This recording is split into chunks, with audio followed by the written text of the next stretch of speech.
पुढे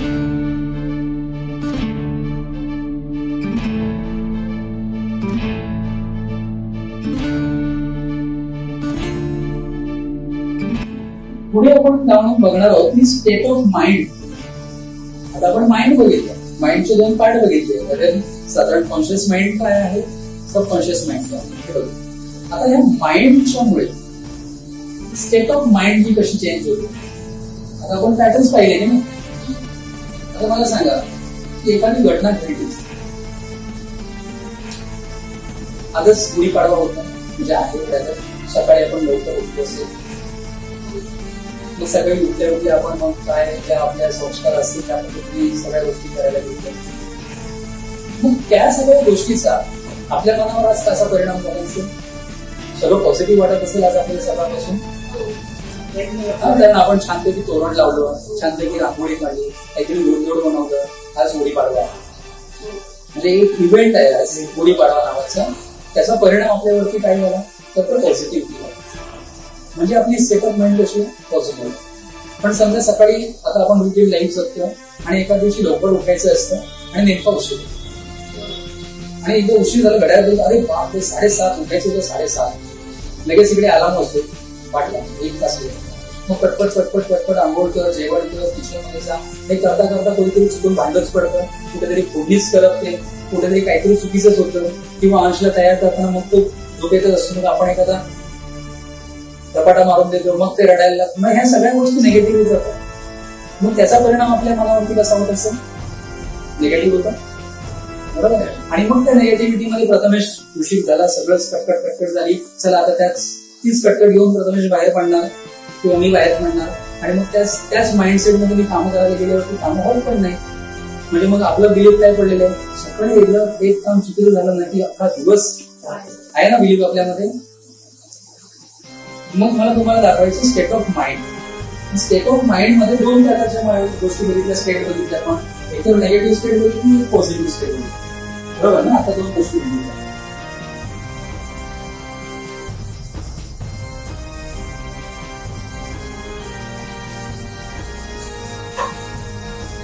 समस्या ना बरोबर जाते मध्ये काही मिसअंडरस्टँडिंग. तर माइंड बघितलं, आता माइंडचं आपल्याला स्टेट बघायचं. एक स्टेट आहे पॉझिटिव्ह, दुसरी स्टेट आहे निगेटिव्ह. त्या दोन्ही बघितलं. मला सांगा पॉझिटिव्ह जे स्टेट आहे त्याच्यामध्ये कुठल्या कुठल्या इमोशन्स येतील. हे जसं आनंद, एक पॉझिटिव्ह स्टेट आहे, फील गुड, जॉयस, आनंदी. अशा काही स्टेट्स आहेत जे तुम्ही सांगू शकत नाही.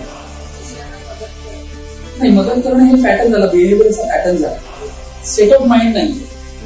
मदत केल्यामुळे तुम्हाला मिळतो आनंद, तुम्हाला मिळतं समाधान, ही स्टेट झाली.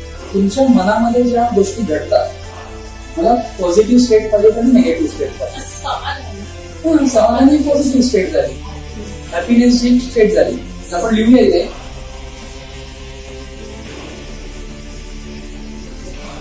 happiness, satisfaction,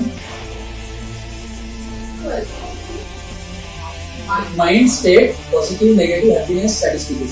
ओके, या सगळ्या स्टेट तुम्हीच मला सांगा. पॉझिटिव्ह घेतल्या, जॉयफुलनेस, हेल्दी असणं, बरोबर, म्हणजे आरोग्य, वेल्दी, धनवान असणं, हे स्टेट आहेत ना. माझ्याकडे भरपूर पैसे असतील तर मी नर्वस राहील का, मस्त उड्या मारत राहील ना, एन्जॉय करेल ना, त्याची स्टेट झाली. मग मला इथे नेगेटिव्ह स्टेट सांगायला तुम्हाला कळले. Positive state, negative state unhealthy म्हणजे आजारपण, इलनेस,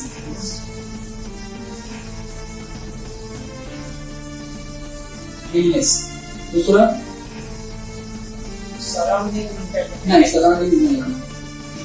सॅरो, वीकनेस, अनहॅपीनेस, बरोबर आहे, दुःखदायक, वेदनादायक, पेनफुलनेस.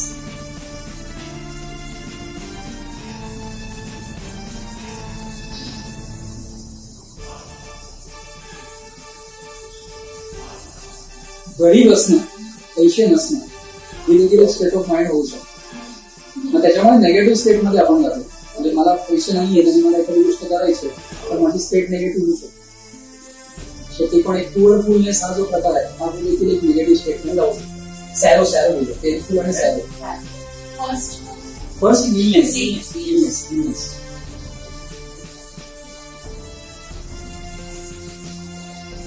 हा स्टेट आहे.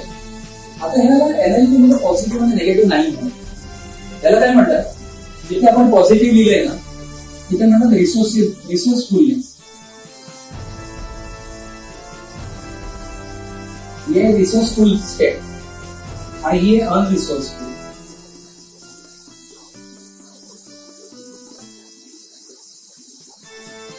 त्याला रिसोर्सफुल का म्हणतात आणि याला अनरिसोर्सफुल का म्हणतात त्याच्या शब्दामध्येच आहे ते. ही पॉझिटिव्ह स्टेट आहे हिला एनएलपीच्या भाषेमध्ये म्हणतात रिसोर्सफुल स्टेट आणि जे निगेटिव्ह स्टेट आहे हिला म्हणतात अनरिसोर्सफुल स्टेट. का असं म्हटलं असेल, जेव्हा आपण पॉझिटिव्ह असतो चांगल्या वातावरणात असतो चांगल्या माइंड स्टेट मध्ये असतो त्यावेळेला आपण आपल्या क्षमतांचा मॅक्सिमम वापर करतो. बरोबर भरपूर चांगल्या पद्धतीने ऍक्टिव्ह असतो, आपल्याला पाहिजे तसे रिझल्ट काढू शकतो. म्हणजेच ही स्टेट जी आहे पॉझिटिव्ह स्टेट ही आपल्याला आपले रिसोर्सेस वापरायला मदत करते. आणि जी निगेटिव्ह स्टेट आहे त्या दिवशी आपण एकदम होऊन बसतो, नर्वस असतो. त्यावेळेला आपल्यातले जे रिसोर्सेस आहेत माझ्यामध्ये ज्या क्षमता आहेत माझी जी ताकद आहे माझे विचार आहेत हे वापरू शकतो मी. म्हणजे माझ्यामध्ये क्षमता माझ्या असं वाटतं की मला ताकदच नाहीये माझ्याकडे काहीच नाहीये एकदम, म्हणून तिला म्हटलंय अनरिसोर्सफुल. लक्षात आलं. एनएलपीच्या भाषेत त्याला म्हणतात रिसोर्सफुल स्टेट आणि याला म्हणतात अनरिसोर्सफुल. आता मगाशी आपण जे पॅटर्न्स बघितले होते ते पॅटर्न्स जे आहेत ते पॅटर्न्समुळे ह्या गोष्टी क्रिएट होतात ना. बरोबर ना. इव्हेंट 1 घडला, सेन्सेसच्या माध्यमातून आपण रिसिव्ह केलं, आपल्याला जे रेफरन्सेस मिळाले त्या पद्धतीने आपण त्याला परसिव्ह केलं आणि त्याचा इव्हेंट 2 झाला. ओके. आता इव्हेंट 2 झाल्याच्या नंतर तो आपल्या अनकॉन्शियस किंवा सबकॉन्शियस माइंड मध्ये गेला, स्टोअर झाला आणि त्याचे पॅटर्न्स बनले. मग तो पॉझिटिव्ह असेल किंवा निगेटिव्ह असेल. आपल्याला पॉझिटिव्ह किंवा निगेटिव्ह प्रमाणे आपल्याला ही स्टेट मिळते. बरोबर. आणि या स्टेट प्रमाणे आपले ऍक्शन्स होतात, आपले थॉट्स होतात. म्हणजे मी असं म्हणेन की according to this state positive किंवा निगेटिव्ह आयदर ऑर माझे इमोशन्स क्रिएट होतात. इमोशन प्रमाणे माझे थॉट्स बनतात, माझे विचार बनतात.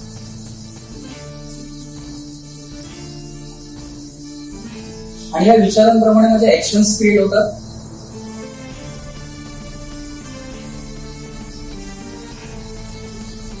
ऍक्शन्स क्रिएट होतात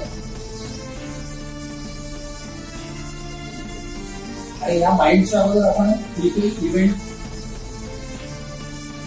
E1 असं लिहू शकतो. E1 हा असा पुढे प्रवास आहे.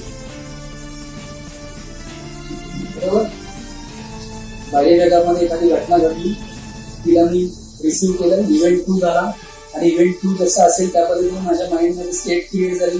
मग ती पॉझिटिव्ह आहे, रिसोर्सफुल आहे किंवा अनरिसोर्सफुल आहे. अकॉर्डिंगली इमोशन्स क्रिएट झाले. अनरिसोर्सफुल असेल तर माझे इमोशन्स तसेच असतात, निगेटिव्ह असतात. मला फार वाईट वाटतं, मला रडायला येतो, मला भीती वाटते, माझा आत्मविश्वास गडबडीत होतो, मी एखादं काम करू शकत नाही असं मला वाटतं, मला अपयश येईल का याची भीती वाटते, मी डिसिजन घेऊ शकत नाही. या सगळ्या इमोशन्स आणि अकॉर्डिंगली माझे विचार तयार होतात. नाही मला येस मी करू शकतो थॉट्स आले आणि अकॉर्डिंगली ऍक्शन्स होतात. लिंक मिळाली. मग मला सांगा जर आपल्याला ऍक्शन्सवर कंट्रोल पाहिजे तर कुठे कंट्रोल पाहिजे आपल्याला? नाही, आपल्याला स्टेटवर कंट्रोल पाहिजे. ही जी स्टेट आहे ना ही स्टेट तुम्हाला सगळं देते. मग जर मी माझ्या माइंडमध्ये माझी अनरिसोर्सफुल निगेटिव्ह स्टेट बनूच दिली नाही, पॉझिटिव्ह स्टेट बनायला सुरुवात केली बनवायला, तर मग पुढे सगळंच पॉझिटिव्ह होईल ना. कसं ते आपण नंतर बघू. ते कन्फ्युजन आता नको कसं करणार. पण मग एवढं तरी लिंक लागतं की मी जर पॉझिटिव्ह स्टेट मध्येच राहिलो तर मला पॉझिटिव्ह इमोशन्स मिळतील, पॉझिटिव्ह थॉट्स मिळतील, अकॉर्डिंगली माझे ऍक्शन्स पॉझिटिव्ह मिळतील. आणि जर ऍक्शन पॉझिटिव्ह असतील तर पुढे result very good. Result positive होतील, आपल्याला जे हवे ते रिझल्ट मिळतील. ही लिंक मिळाली व्यवस्थित आपल्याला. तर आज आपल्याला एवढं तरी कळलं की मला जर रिझल्ट घ्यायचे आहे, पॉझिटिव्ह रिझल्ट घ्यायचे आहे, तर माझे ऍक्शन्स पॉझिटिव्ह पाहिजे, माझे थॉट्स पॉझिटिव्ह पाहिजे, माझे इमोशन्स पॉझिटिव्ह पाहिजे. आणि इमोशन पॉझिटिव्ह पाहिजे तर मला रिसोर्सफुल स्टेट मध्येच राहायला पाहिजे. आणि रिसोर्सफुल स्टेट येणार कशी ते आपल्याला बघायचं आहे. आणि या स्टेट आपल्याला मिळतात आपल्या सेन्सेसच्या माध्यमातून, व्हिज्युअल, ऑडिटरी आणि काइंड्स. इथून आपल्याला स्टेट म्हणतात, तसं आपल्याला एक्सपिरियन्स म्हणतात. सो आपण इथपर्यंत आलोय. आता ह्याच्यावरती एक कोट असं करू शकतो आपण, एक कोट असं करू शकतो. तुम्ही मगाशी म्हणाला होता की आपलं सगळं वर्षाच्या हातामध्ये, आपली सगळं वर्षाच्या हातामध्ये खरंच नाही. त्याने आपल्याला आशीर्वाद देऊनच पाठवले की त्या वर्षा मस्त एन्जॉय करा आणि पण आपण इथे सगळी गडबड करून ठेवली त्या फ्लोमध्ये गडबड. जर मला पॉझिटिव्ह रिझल्ट पाहिजे तर मला या सगळ्या गोष्टी पाहिजे.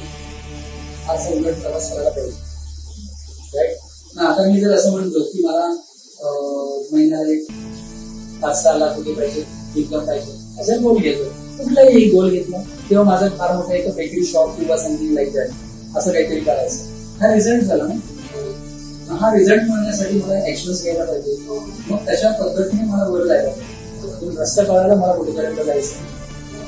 ह्या सगळ्या गोष्टी माझ्या हातामध्ये आहेत. मग त्याच्या हातामध्ये कुठे काय, मी मला हवं तसं माझं जग जे आहे ना ते बनवायचं. आणि म्हणूनच असं म्हटलं जातं की तुझं आहे तुझं लक्ष, तर तूच आहेस तुझ्या जीवनाचा शिकवतो. डेस्टिनी जी आहे ना, ती डेस्टिनी ती आपण बदलवू शकतो. आपण इथे फक्त काम करायला नाही, इथे आपण काम केलं ना की सगळी डेस्टिनी चेंज. आपण म्हणताय माझं नशीब असतो, नशीब निश्चित काय करता नाही. सगळं तुम्हाला भरवस देऊन पाठवलंय, फक्त तुम्ही त्याचा वापर करत नाहीये तुमच्या रिसोर्सेसचा, कारण तुम्ही अनरिसोर्सफुल स्टेटमध्ये आहात. रिसोर्सफुल स्टेटमध्ये राहा, मग तुमच्या क्षमतांचा पुरेपूर वापर झाला तर मग तुम्हाला पाहिजे तसे रिझल्ट तुम्हाला घ्यायला तुम्ही तयार आहात. सो आजपासून एवढंच ठरवायचंय की रिसोर्सफुल स्टेटमध्ये राहायचं.